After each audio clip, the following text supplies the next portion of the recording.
नमस्कार विद्यार्थी मित्रांनो, यूट्यूबच्या इकॉनॉमिक्स बाय ऋषिकेश सर या चॅनलवर आपल्या सगळ्यांचं स्वागत. आपण नोव्हेंबर महिन्याचे करंट अफेअर्सचे मराठीमध्ये सारांश बघतोय. तर त्यामधले 5 भाग आपण बघितलेले आहेत. हा 6वा भाग कंटिन्यू करूयात. क्रिप्टोकरन्सी, भारतीय बाजारपेठ आणि नियमन.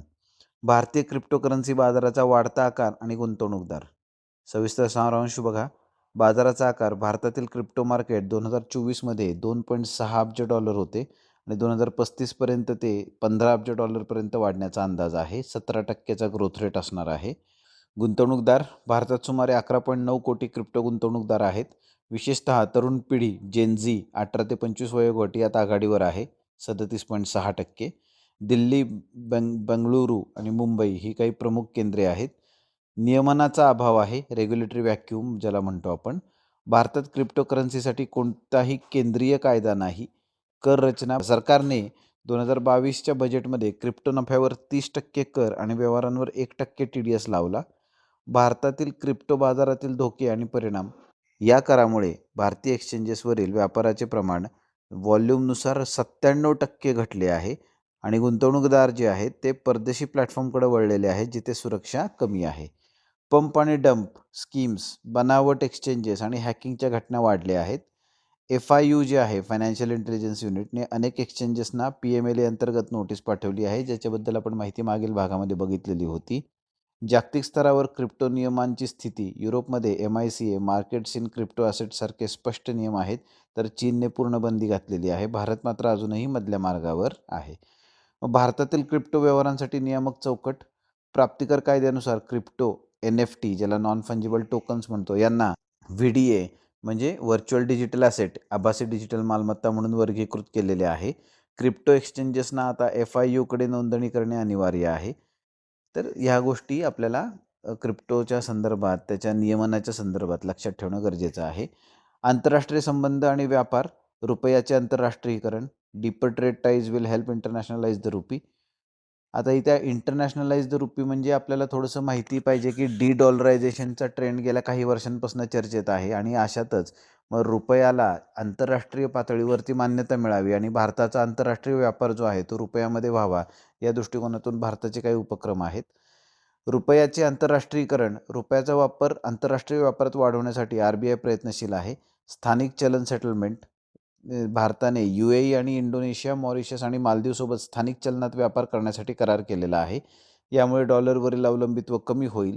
UPIचे जागतिकीकरण. भारताने UAEच्या पेमेंट प्लॅटफॉर्मशी UPI जोडलेले आहे, त्यामुळे सीमापार व्यवहार सोपे झाले आहेत. फायदा.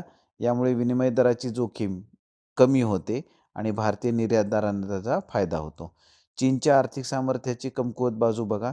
चीनची स्थिती. चीन जरी आर्थिक महासत्ता असला तरी त्याची पायाभरणी कमकुवत आहे. समस्या. चीनमधील रिअल इस्टेट संकट, मंदावलेली वाढ आणि लोकशाहीचा अभाव. तुलना. अमेरिका लोकशाही आणि मुक्त बाजारपेठ आहे, तर चीन कम्युनिस्ट राजवट आणि बाजारपेठ अर्थव्यवस्था यांचे मिश्रण आहे. भारताचा लोकसंख्यात्मक लाभ आणि जागतिक उपभोगातील भूमिका. भारताची लोकशाही आणि लोकसंख्याशास्त्रीय लाभांश हे त्याचे बलस्थान आहे. भविष्यातील जागतिक खप भारतात केंद्रित असेल.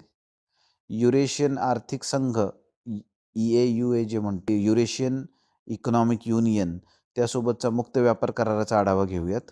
भारताने युरेशियन इकॉनॉमिक युनियनसोबत मुक्त व्यापार करारासाठी चर्चा सुरू केलेली आहे. हा संघ रशिया, बेलारूस, कझाकस्तान, अर्मेनिया आणि किर्गिझिस्तान या देशांचा आर्थिक गट आहे, जो प्रामुख्याने मुक्त व्यापार, कस्टम्स युनियन, समान बाजारपेठ यावर आधारित आहे. जागतिक व्यापार संघटना सुधारांमध्ये भारताची नेतृत्व क्षमता आणि अजेंड्यावर सर्वसंमतीची मागणी. वाणिज्य मंत्री पियुष गोयल यांनी स्पष्ट केले आहे की भारत जागतिक व्यापार संघटनामधील सुधारणा प्रक्रियेत नेतृत्व करण्यास तयार आहे. या सुधारणा केवळ विकसित देशांच्या फायद्यासाठी नसाव्यात, तर विकसनशील देशांचे ग्लोबल साऊथ हितही लक्षात घेणाऱ्या असाव्यात आणि त्या सर्व सदस्य देशांच्या सहमतीने राबवण्यात याव्यात. अमेरिकेने भारतीय निर्यातीवरील टॅरिफ कमी केले.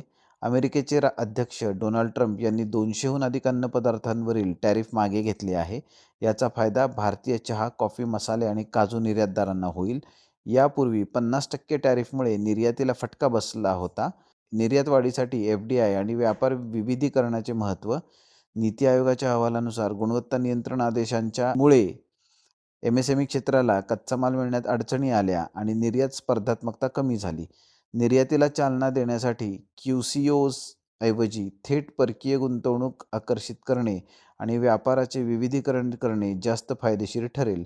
व्यापाराचे विविधीकरण यावरती आपण एक वेगळा व्हिडिओ 2 मिनिटाच्या सिरीजमध्ये म्हणजे इकॉनॉमिक्स इन मिनिट्स या सिरीजमध्ये आपण बनवलेला आहे, तो तुम्ही बघू शकता.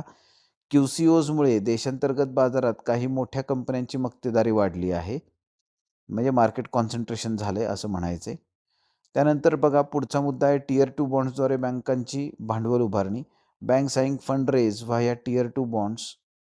त्याचं काय कारण आहे? हितेश व्यास लेखक आहेत त्याचे. टियर 2 बॉन्ड्स बँका भांडवल उभारण्यासाठी टियर 2 बॉन्ड्स जारी करत आहेत. उदाहरणार्थ SBIने 7,500 कोटी उभारलेत या बॉन्ड्सचा वापर करून.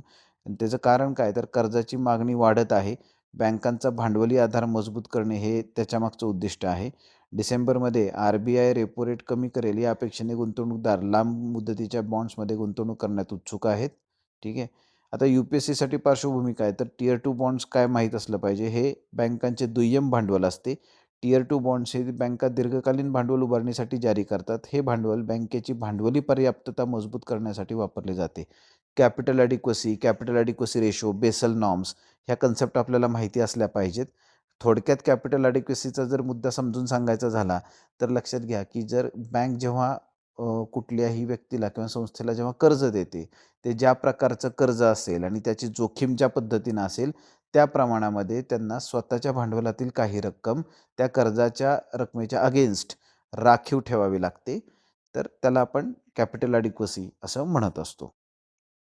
बँका रोजच्या कर्ज वाटपासाठी नव्हे, नियामक नियम पूर्ण करण्यासाठी टियर 2 बॉन्ड्सद्वारे कर्ज उचलतात. तर हे आपल्याला माहिती असणं गरजेचं आहे. हे नियामक नियम म्हणजेच आपल्याला जे कॅपिटल ॲडिक्वसीसाठी जे काही बाजूला ठेवायचं, मग हा किती रेशो असला पाहिजे, त्याला कॅपिटल ॲडिक्वसी रेशो म्हणतात, की जो RBI जाहीर करतं भारतासाठी आणि जगातल्या सर्व सेंट्रल बँकांसाठी. BIS नावाची बँक फॉर इंटरनॅशनल सेटलमेंट नावाची एक बँक आहे. ती बेसल या स्वित्झर्लंडच्या शहरामध्ये स्थित आहे. तर ती सर्व देशांच्या सेंट्रल बँकांसाठी असे निकष जाहीर करत असते. सध्या बेसल नॉर्म 3 अस्तित्वात आहेत. हे कर्ज स्वरूपाचे बॉन्ड्स आहेत. साधारणपणे 10 वर्षाची मुदत, जोखीम सामान्य बॉन्ड्सपेक्षा जास्त म्हणून व्याजदरही जास्त. हे ठेवीदारांच्या सुरक्षेसाठी बफर म्हणून काम करते बेसल नॉर्म 3 नुसार. शासन आणि मानवी भांडवल विकासाचा नवा दृष्टिकोन. बघा PM2 रीराईट growth agenda with human capital at centre, Prashant Sahu यांचा हा लेख आहे. मुख्य सचिव परिषद आणि विकसित भारत हे ध्येय. मुख्य सचिवांची परिषद. डिसेंबरमध्ये होणाऱ्या मुख्य सचिवांच्या परिषदेत पंतप्रधान मोदी विकसित भारतसाठी मानवी भांडवलावरती भर देणार आहेत. मानवी भांडवलाचे 5 प्रमुख स्तंभ आहेत. 1 बालपणीचे शिक्षण, 2 शालेय शिक्षण, 3 कौशल्य विकास, 4 उच्च शिक्षण आणि 5वं क्रीडा आणि युवा कल्याण. रणनीतीचा उद्देश आणि जीवनचक्र आधारित दृष्टिकोन. उद्देश बघा काय? भारताच्या लोकसंख्याशास्त्रीय लाभांशाचा पूर्ण फायदा घेणे. हे सर्व टप्पे एकमेकाशी जोडलेले आहेत. ठीक आहे. तर या दृष्टिकोनातून आपल्याला ही जी सचिव पातळीवरची जी काही परिषद आहे, मुख्य सचिव परिषद, तर त्याचा अजेंडा आपल्याला बघायला मिळतोय. धन्यवाद.